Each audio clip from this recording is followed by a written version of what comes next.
अस्सलामुअलैकुम दोस्तों, कैसे हो आप सब लोग। Welcome to QLS quick learning student. आज का टॉपिक है LEEA appointed person course part 5। Okay, आप पार्ट 1, पार्ट 2, पार्ट 3, पार्ट 4 देखे होंगे। पार्ट 4 तक मैं सेफ्टी मार्जिन्स तक एक्सप्लेन किया हूँ। ओके, सेफ्टी मार्जिन्स क्या होता है, सेफ्टी मार्जिन्स क्यों ऐड करते हैं, पार्ट 4 में मैं एक्सप्लेन किया हूँ। और ग्राउंड बेरिंग प्रेशर और मैट साइज कैसे कैलकुलेट करते हैं, मैं पार्ट 4 में एक्सप्लेन किया हूँ। अब इस वीडियो में मैं आपको लिफ्ट प्लान कैलकुलेशंस में एक्सप्लेन करूंगा। इस लिफ्ट प्लान कैलकुलेशन से आप पूरा लिफ्ट प्लान प्रिपेयर कर सकते हो और जो भी फॉर्मेट आपका कंपनी का उसमें फिल कर सकते हो। ओके, चलो शुरू करते हैं। अभी हम लोग को लिफ्ट प्लान बनाने के लिए हमारे पास 9 स्टेप्स है। ये 9 स्टेप्स अगर आप फॉलो हो जाओगे ना, लिफ्ट प्लान इजीली बन जाएगा। ओके, कोई सा भी इसमें रॉकेट साइंस नहीं है, कुछ भी नहीं है। ये 9 स्टेप्स आप याद रख लो, लिफ्ट प्लान इजीली बन जाएगा। ओके, अब ये 9 स्टेप्स में क्या क्या है मैं एक्सप्लेन करता हूँ। और ये 9 स्टेप्स के हिसाब से मैं एक एग्जांपल भी प्रिपेयर किया हूँ। उस एग्जांपल में ये 9 स्टेप इंप्लीमेंट करके एक लिफ्ट प्लान बना लेंगे हम लोग। ओके, चलो फर्स्ट 9 स्टेप क्या है। 9 स्टेप, फर्स्ट स्टेप्स में कैपेसिटी 20, लोड को ना 20% ऐड करना है। 20% एक्स्ट्रा ऐड करना है लोड पे। जब 20% हम लोग एक्स्ट्रा ऐड करेंगे, क्रेन कैपेसिटी यूटिलाइजेशन कितना हो जाएगा, 90% हो जाएगा। मैं आपको पार्ट 4 में एक्सप्लेन किया हूँ ये चीज ना। आप एक बार डाउट होने से एक बार देख लें। अगर कोई भी वो वीडियो नहीं देखा हो तो पार्ट 4 हिंदी में देख लें। जब 20% ऐड करते हैं, क्रेन कैपेसिटी यूटिलाइजेशन कितना हो जाता है, 90% हो जाता है। अगर आप लोग 20% लोड को ऐड नहीं किए, तब क्रेन कैपेसिटी यूटिलाइजेशन 75% ही है। ओके, 20% किस लिए ऐड करते हैं हम लोग, क्रेन के लिए नहीं। 20% हम लोग ऐड करते हैं रिगिंग टूल्स के लिए। जब नॉर्मल एक लोड के ऊपर हम लोग 20% ऐड करते हैं, वो लोड वो 20% के हिसाब से हम लोग पूरा रिगिंग टूल्स का कैपेसिटी बढ़ जाता है, मतलब और सेफर हो जाता है ना लिफ्टिंग करने में। पार्ट 1, स्टेप 1 क्या है, add 20% to the load. Okay, step 2, sling safe working load by mode factor. Okay, step 3 क्या है, sling length find out करना। ये स्लिंग लेंथ में एक रेक्टेंगुलर है, एक सिलेंडर है। रेक्टेंगुलर का ये फॉर्मूला है, सिलेंडर का ये फॉर्मूला है। ओके, ये स्टेप्स कहीं नोट करके रख लेना, आपको इजी रहेगा। उसके बाद चूज एक्सेसरीज। जब आप स्लिंग लेंथ फाइंड आउट कर लिए, safe working load find out कर लिए, चूज एक्सेसरीज। उसके अंदर आपको स्लिंग लेंथ, स्लिंग्स चूज करना है, और शैकल्स और स्पाइडर बास, जो भी हम लोगों को रिगिंग टूल्स लगता है लिफ्ट करने में, वो चूज करना है। ओके, उसके बाद स्टेप 5 के में क्या है, add accessories weight to the load. Step 1 मतलब ये एक्सेसरीज वेट लेके जाके इस लोड पे आप ऐड करना है। ओके, जब लोड हो जाएगा 20% एक्स्ट्रा ऐड करेंगे, उस लोड को एक्सेसरीज वेट भी ऐड करना है हम लोग। ओके, उसके बाद कंप्लीट ड्राइंग। ये कंप्लीट ड्राइंग बोल के निकालूं क्योंकि कभी क्लाइंट्स आपको पूछ सकता है ड्राइंग चाहिए। कंप्लीट ड्राइंग में इसमें मेन चीज क्या है, बूम लेंथ फाइंड आउट कर सकते हैं, रेडियस। आप जब साइट विजिट करते हो तो नॉर्मली आपको पता चल जाएगा, और कौन सा क्रेन यूज करना है आपको ऐसे भी समझ में आ जाएगा। मैं कंप्लीट ड्राइंग इसलिए लिखा हूँ क्योंकि कस्टमर कभी आपको रिक्वेस्ट करे ड्राइंग के साथ ही लिफ्ट प्लान बनाना है, तो फिर हम लोगों को ड्राइंग का बना के उसमें बूम लेंथ रेडियस पूरा मेंशन करके, मतलब क्रेन सेलेक्ट हो जाएगा, हम लोगों को क्रेन सेलेक्ट करके ये कंप्लीट ड्राइंग बना के उन लोग को सबमिट करना है। ओके, स्टेप 7 में क्या है, चूज क्रेन। जब कंप्लीट ड्राइंग इधर बूम लेंथ रेडियस मिल गया, तो क्रेन तो ऑटोमेटिक मिल जाएगा आपको। उसके हिसाब से हुक वेट भी पता चल जाएगा। ये हुक वेट लेके जाके स्टेप 5 में ऐड करना है। स्टेप 5 में ऑलरेडी क्या ऐड हुआ है, लोड प्लस एक्सेसरीज वेट, ये दोनों ऐड किए सब स्टेप 5 में। अब वो और हुक वेट भी लेके जाके स्टेप 5 में ऐड करना है। तब टोटल मिला के हम लोगों को कितना हो गया, ग्रोस वेट मिल जाता है। ओके, उसके बाद जब ग्रोस वेट आपको आ जाएगा, crane capacity utilisation find out करना है। क्रेन कैपेसिटी यूटिलाइजेशन कितना, फॉर्मूला क्या है उसका, gross weight divided by crane safe working load into 100। Crane से वर्किंग लोड किधर से मिला? लोड चार्ट से मिलेगा। ओके, एक क्रेन से वर्किंग लोड लोड चार्ट से मिलेगा। उसके बाद स्टेप 8 में क्या है? Mat size calculation. स्टेप 9 में ग्राउंड बेरिंग प्रेशर। ये बहुत इजी स्टेप है। अगर ये 9 स्टेप्स आप लोग फॉलो हो जाओगे तो लिफ्ट प्लान इजीली बन जाएगा। ओके, तो अभी एग्जांपल देखते हैं। ये 9 स्टेप में एक एग्जांपल देखते हैं, उसके हिसाब से हम लोग लिफ्ट प्लान बनाते हैं। एग्जाम्पल गिवन, हमारे पास लोड वेट है और स्प्रेडर बीर है, स्प्रेडर बीम है और ग्राउंड बेरिंग प्रेशर है। ये ग्राउंड बेरिंग प्रेशर मिला किधर से हम लोगों को? ये एक्चुअली कोई सा भी साइट में सिविल वाले कंस्ट्रक्शन टीम वाले देते हैं। ये ग्राउंड का कितना कैपेसिटी बेयर कर सकता है। ओके, मैं 25 टन पर मीटर स्क्वायर एक गुड कंडीशन में लिया हूँ। मतलब गुड कंडीशन 25 टन पर मीटर स्क्वायर रहता है, गुड ग्राउंड कंडीशन। ओके, ये गिवन है। और फाइंड क्या क्या करना है हम लोगों को? इधर ड्राइंग भी दिया है, ये फाइंड आउट करना है। Sling safe working load, top sling bottom sling मतलब ये slings. Okay, sling length find out करना है, स्प्रेडर बार का कैपेसिटी फाइंड आउट करना है, और टॉप शैकल्स बॉटम शैकल, ये टॉप शैकल ये बॉटम शैकल, और ground bearing pressure find out करना है। ओके, चलो अभी स्टेप 1 से शुरू करते हैं। स्टेप 1 में क्या है? Add 20% to the load. Load कितना हम लोगों को? टू टन इधर। ओके, जब 2 टन को 20% ऐड करेंगे तो उसका वेट कितना हो गया? 2.4 टन। ये देखो 2.4 टन ये लोड है, उसका वेट हो गया 2.4 टन। ओके,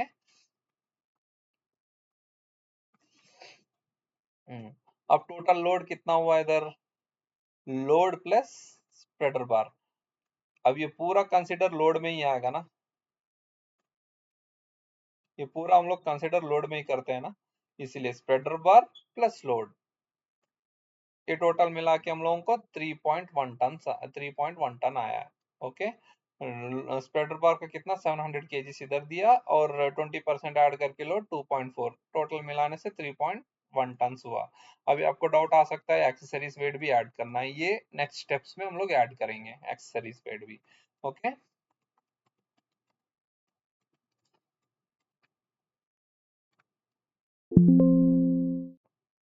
अभी लोड कितना हुआ हमारे पास? Total load 3.1 ton. ओके, चलें स्टेप 2 में क्या है? Find safe working load for top sling and bottom sling. अगर इधर देखेंगे तो आपको sling safe working load step 2 में फाइंड आउट करना है। फॉर्मूला क्या है? Load by mode factor. Okay, चलो step 2 safe working load find out करना है स्लिंग्स के। इसमें कितने टाइप्स ऑफ स्लिंग्स है? एक ब्रेडल हिच टॉप स्लिंग्स बोलते हैं और नीचे चॉकर हिच से चॉकर हिच स्लिंग्स है। अब ये दोनों हम लोगों को फाइंड आउट करना है। पहले टॉप स्लिंग्स, पहले ये टॉप स्लिंग फाइंड आउट करेंगे।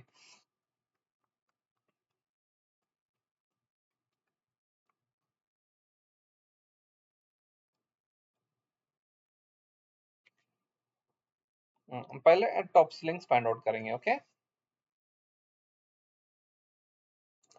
टॉप स्लिंग में लोड कौन सा है आपको? एक स्पेडर बार का लोड है, दूसरा लोड वेट है। ओके, लोड वेट कितना है? 2.4, और स्पेडर बार का वेट कितना है? 0.7, 700 केजीस मतलब 0.7, that is equal to 3.1 ton. अब इसका मोड फैक्टर, ब्रिडल हिचेस का मोड फैक्टर क्या है? 3.1 डिवाइडेड बाय 1.4। ये 1.4 कैसे आया? जब भी एंगल में यूज करते हैं हम लोग 70% कैपेसिटी यूटिलाइजेशन, 30% रिडक्शन होता है। जब एक वायर का 70% कैपेसिटी यूटिलाइजेशन मतलब 0.7 प्लस 0.7 प्लस 0.7 इक्वल्स टू 1.4 हुआ। 3.1 डिवाइडेड बाय 1.4 करने से 2.21 टन ईच स्लिंग, मतलब एक एक स्लिंग का कैपेसिटी 2.21 टन है। ये देखो इधर लिखा हूं मैं 2.21 टन। ओके, नेक्स्ट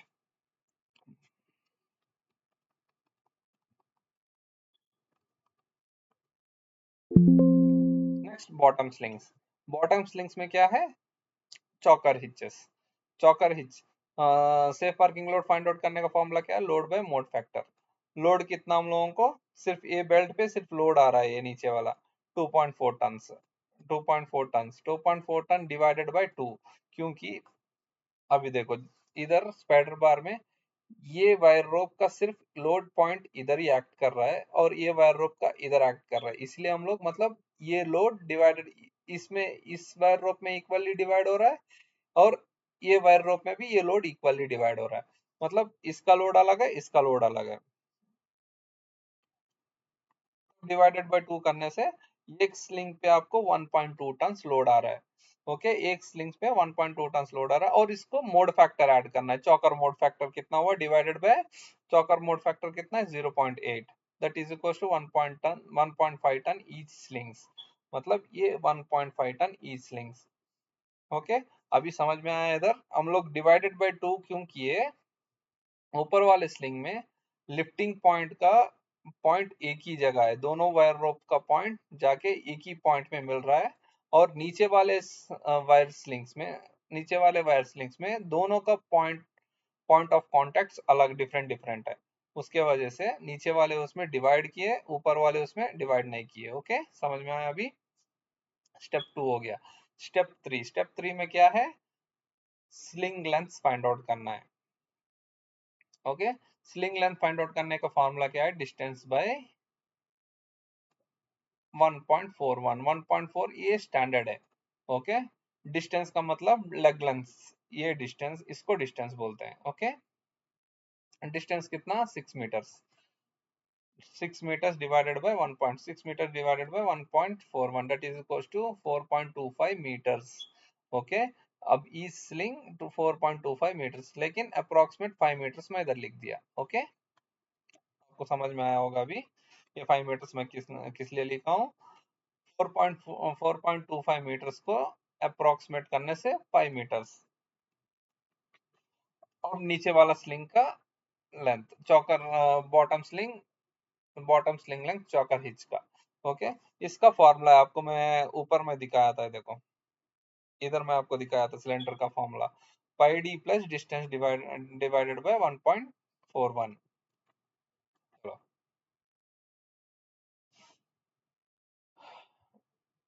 पाई D, distance plus pi D, distance कितना हुआ इधर? 1 मीटर, ये 1 मीटर में दे दिया, और ये डिस्टेंस मतलब ये हुक से यहाँ तक तो डिस्टेंस आ गया। अब ये राउंड आपको एक वायर डालना है ना, इसका सरकमफ्रेंस का फॉर्मूला क्या है? पाई डी। ओके, पाई का फॉर्मूला 3.14, और डी इसका डायमीटर मैं इधर दिया हूँ 1 metre diameter into 1, that is equal to 4.14, approximate 4 metres ले सकते हैं इधर। ओके, अभी समझ में आया आपको? ये पाई डी का फॉर्मूला है, सरकमफ्रेंस का फॉर्मूला है, पाई डी मतलब सर्किल का सरकमफ्रेंस है। ओके, डिस्टेंस तो इधर ऑटोमेटिक आपको इधर दिया है distance.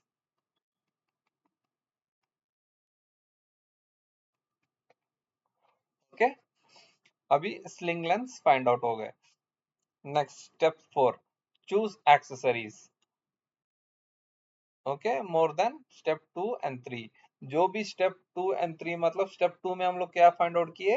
Safe working load of wire rope और बेल्ट फाइंड आउट किए। स्टेप 3 में क्या फाइंड आउट किए? स्लिंग लेंथ फाइंड आउट किए। More than step 1 and 2 and 3, मतलब जो भी हम लोग वैल्यूज आए उससे हायर कैपेसिटी के वायर रोप या बेल्ट्स हम लोग को सेलेक्ट करना है, एक्सेसरीज विद शैकल्स। चलो, अभी टॉप स्लिंग का, top sling bridle hitches 3 tons into 5 metres. चलो देखते हैं, 2.21 टन्स आया, मैं उधर कितना लिखा हूँ? 3 टन्स लिखा हूँ, मतलब हायर कैपेसिटी में है, इंटू 5 मीटर्स। ये देखें, इंटू 5 मीटर्स कितना? 2 नंबर्स चाहिए। वेट अप्रोक्सीमेट 10 केजीस आता है। ओके, नेक्स्ट टॉप शैकल्स, मतलब ये वाला शैकल्स 3 टन, जितना ये वायर रोप लिए उतना ही कैपेसिटी का ये भी ले लेना है, अप्रोक्सीमेट 5 केजीस आएगा। ओके, स्प्रेडर बार, स्प्रेडर बार ये स्प्रेडर बार 6 मीटर का दिया है, लेकिन स्प्रेडर बार का कैपेसिटी फाइंड आउट करने वाला है। स्टैंडर्ड के हिसाब से स्प्रेडर बार कैसे सेलेक्ट करते हैं, स्टैंडर्ड के हिसाब से जितना लोड हो, जितना लोड है उतना कैपेसिटी का आप सेलेक्ट करने से काफी हो जाता है। लेकिन रिकमेंडेशन क्या है, लोड कैपेसिटी से 1.4 टाइम्स मतलब 140% सेलेक्ट करना है। हम लोगों का लोड कितना है, 3.1 है। अगर स्टैंडर्ड के हिसाब से 3.1 सेलेक्ट 3.1 का स्प्रेडर बार कैपेसिटी ले लेने से हो जाएगा, लेकिन रिकमेंडेशन क्या है, 140% हम लोगों को एक्स्ट्रा लेना है। तब 3.1 into 1.4 is equal to 4.35 tons. Okay, approximate 5 turns.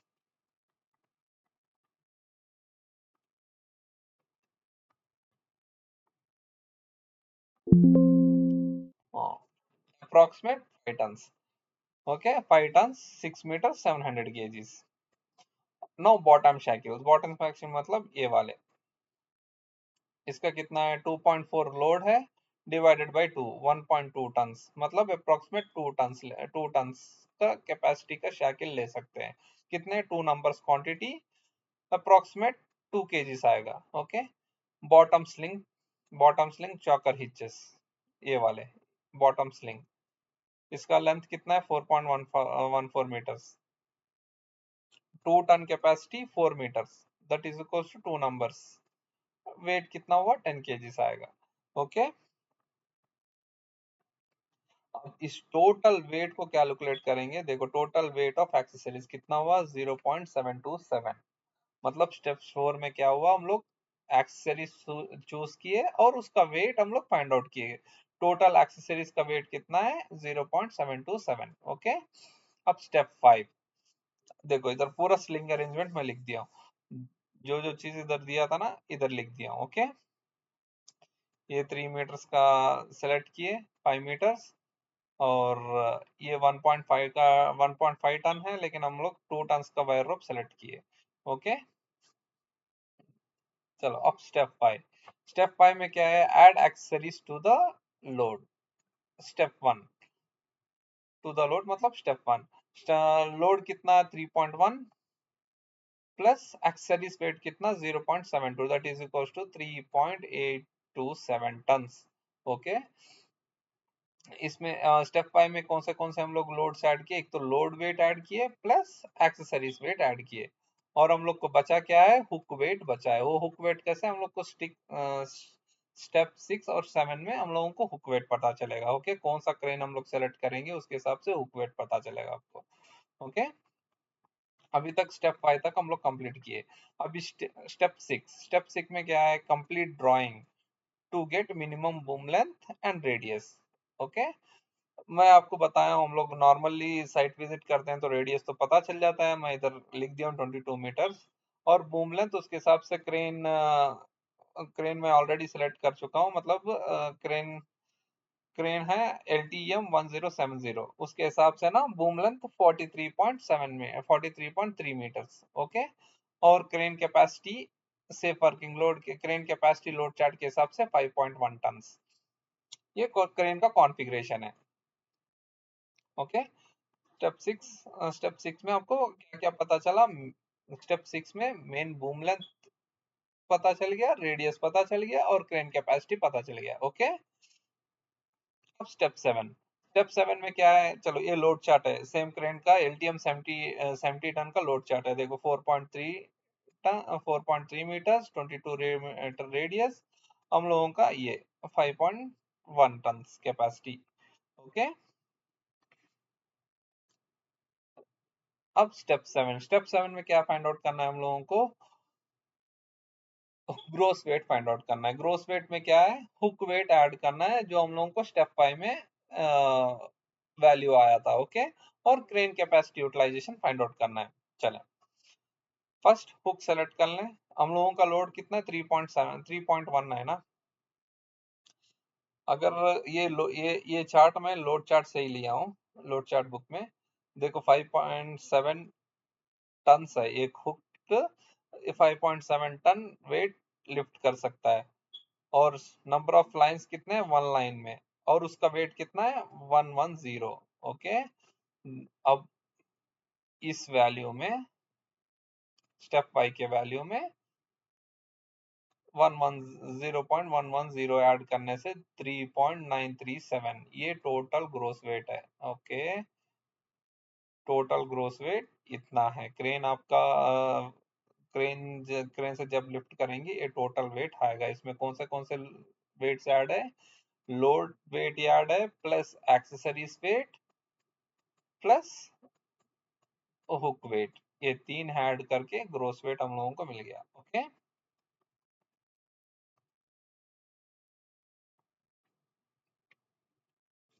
चलें, ग्रोस वेट कितना है? 3.937।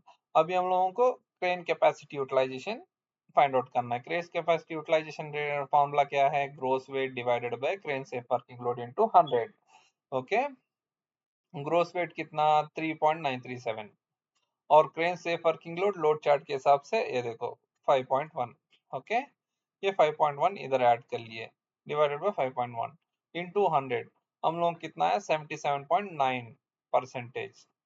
मतलब हम लोगों को 77.9% कैपेसिटी यूटिलाइजेशन आया है, लेसर देन 90%। आपको मैं रिमाइंड फिर से कर दूं, 90% जब हम लोग 20% लोड को ऐड करते हैं, 90% ट्रेन कैपेसिटी यूटिलाइजेशन कर सकते हैं।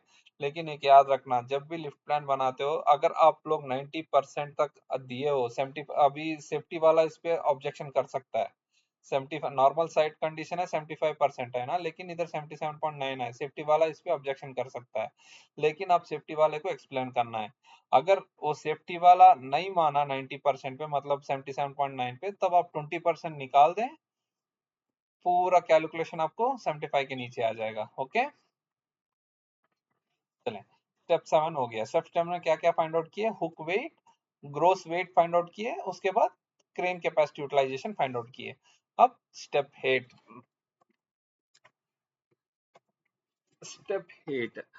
यहाँ तक स्टेप 7 तक आपका पूरा accessories weight, load weight, maximum crane selection पूरा खत्म हो गया, मैक्सिमम आपका लिफ्ट प्लान बन गया। ओके, स्टेप 7 तक। अभी स्टेप 8 में क्या है? आपको मैट साइज कैलकुलेशन और ग्राउंड बेरिंग प्रेशर, ये दोनों सेलेक्ट करना है, ये दोनों फाइंड आउट करना है। फर्स्ट थिंग मैं इधर एक्सप्लेन कर दूं, मैट साइज कैलकुलेशन और ground bearing pressure. Ground bearing pressure तो नॉर्मल सिविल वाले देते हैं, लेकिन क्रेन का आउट ट्रिगर एक ग्राउंड पे कितना प्रेशर एक्ट कर रहा है, वो फाइंड आउट करना है हम लोगों को। फर्स्ट ऑफ ऑल, हम लोगों के पास अगर सॉफ्टवेयर रहने से, फर्स्ट थिंग सॉफ्टवेयर यूज करें। क्योंकि अगर क्रेन लेबर ज्यादातर अपने सॉफ्टवेयर दे रहा है, ग्रो अपने सॉफ्टवेयर दे रहा है ना, फर्स्ट थिंग अपने सॉफ्टवेयर यूज करें। अगर सॉफ्टवेयर आपके पास नहीं है, तब कैलकुलेशंस पे आए। ओके, चलें, अभी मैट साइज फाइंड आउट करने के लिए हम लोगों को, मैट साइज और ground bearing pressure find out करने के लिए हम लोगों को तीन फॉर्मूलाज है। कौन से? First, mat size, total weight on one outrigger divided by ground bearing pressure. ये ग्राउंड बेयरिंग प्रेशर ऑटोमेटिक मैं पहले ही दिया हूं ना, 25 टन पर मीटर स्क्वायर। ओके, और दूसरा फॉर्मूला क्या है? जब total weight on one out trigger find out करने के लिए, total weight on one out trigger is equals to 75% of crane weight plus 100% of gross weight. Okay, अब ये क्रेन वेट कैसे फाइंड आउट करेंगे? ये वाला क्रेन वेट कैसे फाइंड आउट करेंगे? Crane weight is equals to axle weight plus actual counter wait.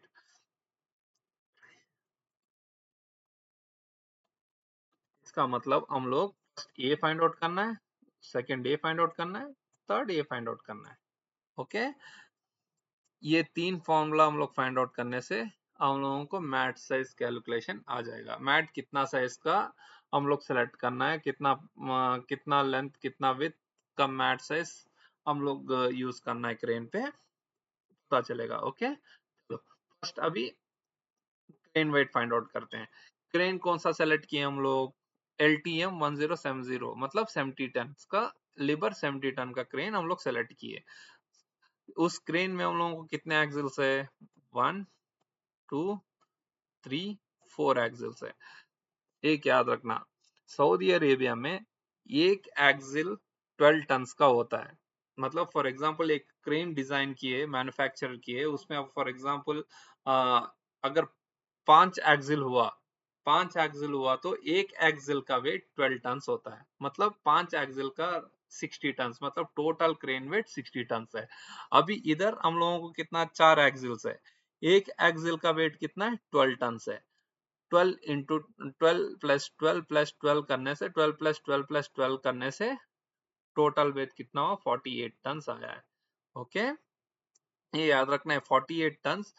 ये थोड़े क्रेन्स में ना फिक्स काउंटर वेट भी रहते हैं, वो कंसीडर करके ही ये 12 टन उन लोग देते हैं। ओके,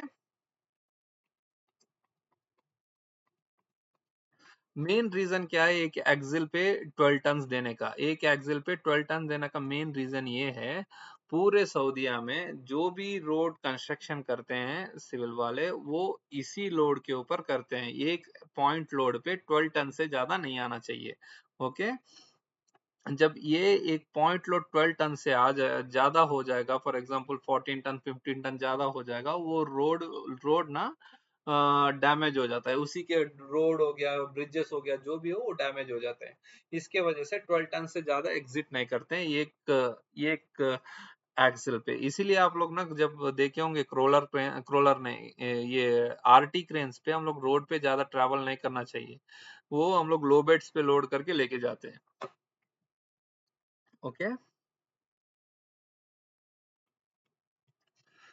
अभी क्रेन वेट फाइंड आउट करते हैं। क्रेन वेट कितना है अभी 48 टन। क्रेन वेट का फॉर्मूला क्या है, axle weight plus actual counter weight. Axle weight कितना 48 टन आया, अभी actual counter weight find out करते हैं। एक्सिल वेट कितना 48 टन आया, अभी actual counter weight find out करते हैं। एक्चुअल काउंटर वेट कितना, total counter weight minus fixed counter weight. Total counter weight कितना लोड चार्ट के हिसाब से 14.5 टन, मतलब फुल काउंटर वेट बोलते हैं, टोटल काउंटर वेट या फुल काउंटर वेट दोनों एक ही है। फुल काउंटर वेट 14.5 और फिक्स्ड काउंटर वेट मतलब आप देखे होंगे थोड़े क्रेन्स के ऊपर थोड़े फिक्स काउंटर वेट रहते हैं और थोड़े नीचे वाले क्रेन लोड नीचे काउंटर वेट रहते हैं, वो दूसरा मतलब ट्रेलर्स पे लोड करके वो उसी क्रेन से लोड करना रहता है जब भी हम लोग ऑपरेशंस करते हैं। जो नीचे है ना उसको फिक्स काउंटर वेट करते हैं, मतलब उसको फिक्स करना रहता है ना बाद में, उसको फिक्स काउंटर वेट बोलते हैं। ओके, एक्चुअल काउंटर वेट कितना हुआ तब क्रेन के ऊपर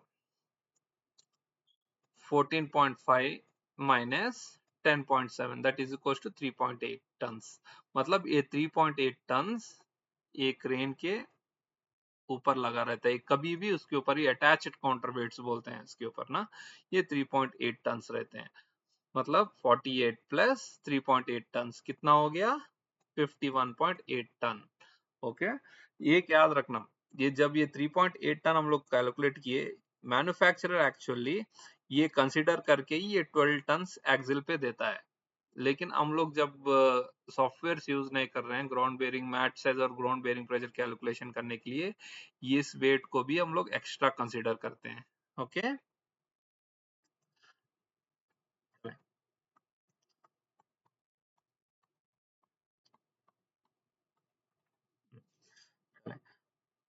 अभी क्रेन वेट कितना हो गया 48 plus 3.8 is equal to 51.8 ton, इसका क्रेन वेट का वैल्यू है ये।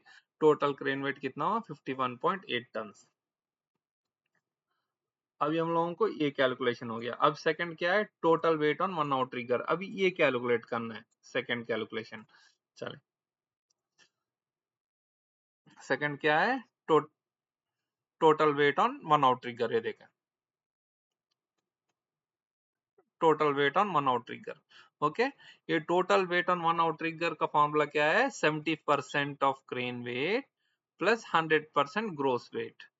75% ऑफ ग्रेन वेट कितना है इसका 75%, 51.8 टन का 75% है, मतलब ये 75% of crane weight plus 100% gross weight. 75% of crane weight कितना है 38.85 और ग्रोस वेट आप फाइंड आउट किए 3.937, इधर स्टेप नंबर 7 में ग्रोस वेट फाइंड आउट किया, याद है ना, स्टेप 7 में ग्रोस वेट फाइंड आउट किया। Total weight on one outrigger कितना हुआ 42.787 ton on one outrigger, मतलब ये अभी 4 आउटरिगर्स हैं हमारे पास ऐसे, 4 आउटरिगर। अब 42.78 सिर्फ 1 आउटरिगर पे है। मतलब इतना लोड, जब आप लोड उठाओगे, इतना लोड इसके ऊपर एक आउटरिगर पे एक्ट हो सकता है। ओके, इतना प्रोबेबिलिटी है उसके ऊपर एक्ट करने का। अभी हम लोगों को क्या फाइंड आउट करना है? Mat size. मैट साइज कितना? Total weight on one outrigger divided by ground bearing pressure. Okay,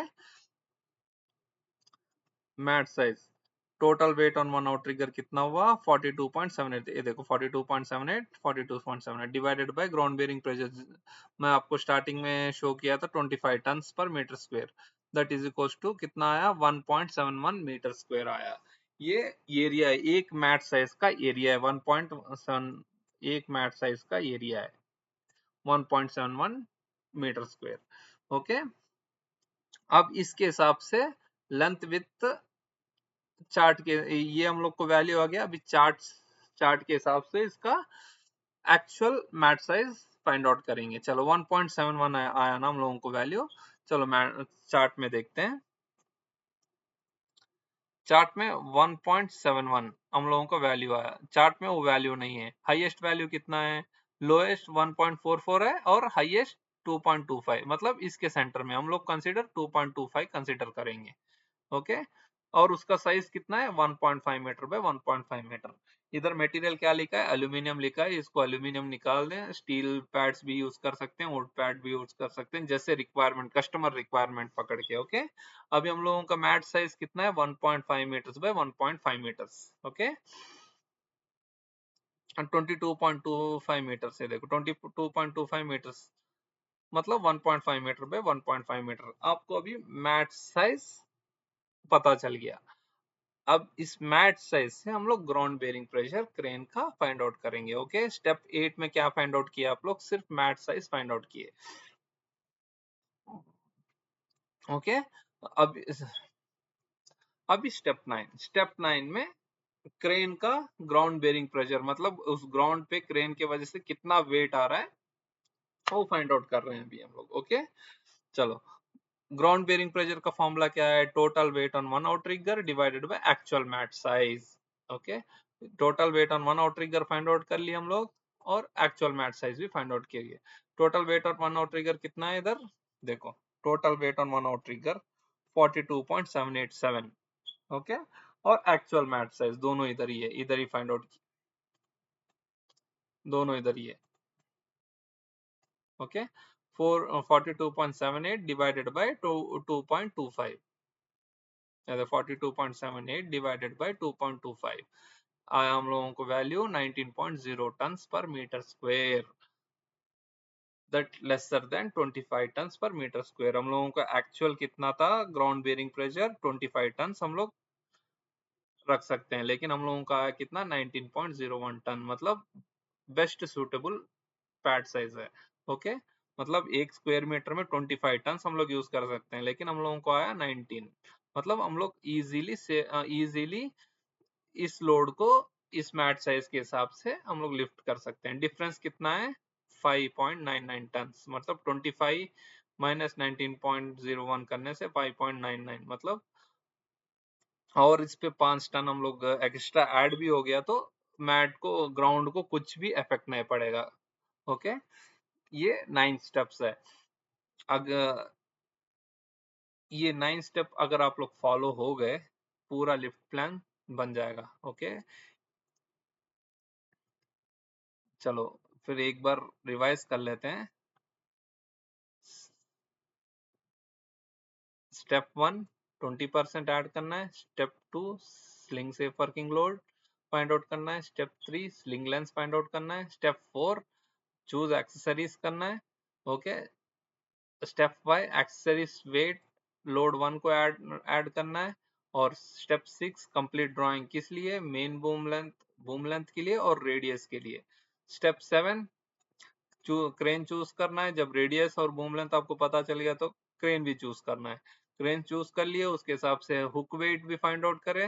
hook wait कितना है, वो हुक वेट लेके जाके हम लोग स्टेप 5 में ऐड कर लेंगे। ओके। जब हम लोगों को ग्रोस वेट आ जाएगा, ग्रोस वेट आने के बाद crane capacity utilisation find out करेंगे इस फॉर्मूला के थ्रू। ओके, जब crane capacity utilisation find out करने के बाद मैट साइज फाइंड आउट करना है, ground bearing pressure find out करना है। ये 9 स्टेप्स आप लोग याद कर लो, लिफ्ट प्लान इजीली बना सकते हो। ओके, चले, अगर इस वीडियो आपको अच्छा लगा तो प्लीज प्लीज सब्सक्राइब करें, लाइक करें, और जो भी रिगिंग सेक्शन में उन लोगों को आप इस वीडियो को शेयर करें। ओके, थैंक यू, अल्लाह हाफिज, सबा खैर।